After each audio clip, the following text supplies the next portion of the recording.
झाली का तुमची दिवाळीची तयारी? आता प्रत्येकाची तयारी चाललेली असणार. त्यामध्ये फराळ बनवण्यापासून तर घर सजवण्यापर्यंत सर्वच गोष्टी.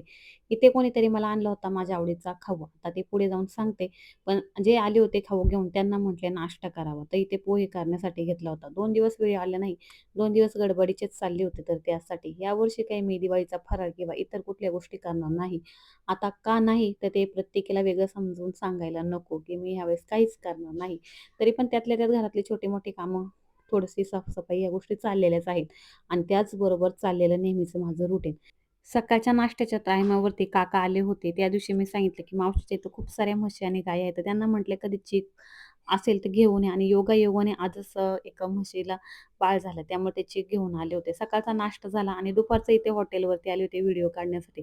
दुपारच्या टाईममध्ये इथले जे काही शूट होते ते सर्व आवरले. तिकडनं आल्यानंतर लगेच भाजीला गेले. दिवसभर माझा पूर्णपणे ही गडबड गोंधळ चालली होती आणि ह्या सर्व गोष्टींमध्ये मला चीकसुद्धा करायचा होता, पण त्याला सुद्धा वेळ भेटला नाही. म्हणजेच खरपूस आता प्रत्येकालाच माहीत असेल. इथे भाजी निवडून घेतली. त्याच्यानंतर संध्याकाळचा सुद्धा स्वयंपाक करायचा होता. सासूबाई आणि मी सर्वांनी आम्ही अशा प्रकारे सर्व भाजी निवडून घेतली. तर छान अशी पावट्याची भाजी केली होती. त्यानंतर डाळ केली होती. सासूबाईंना उपवास होता.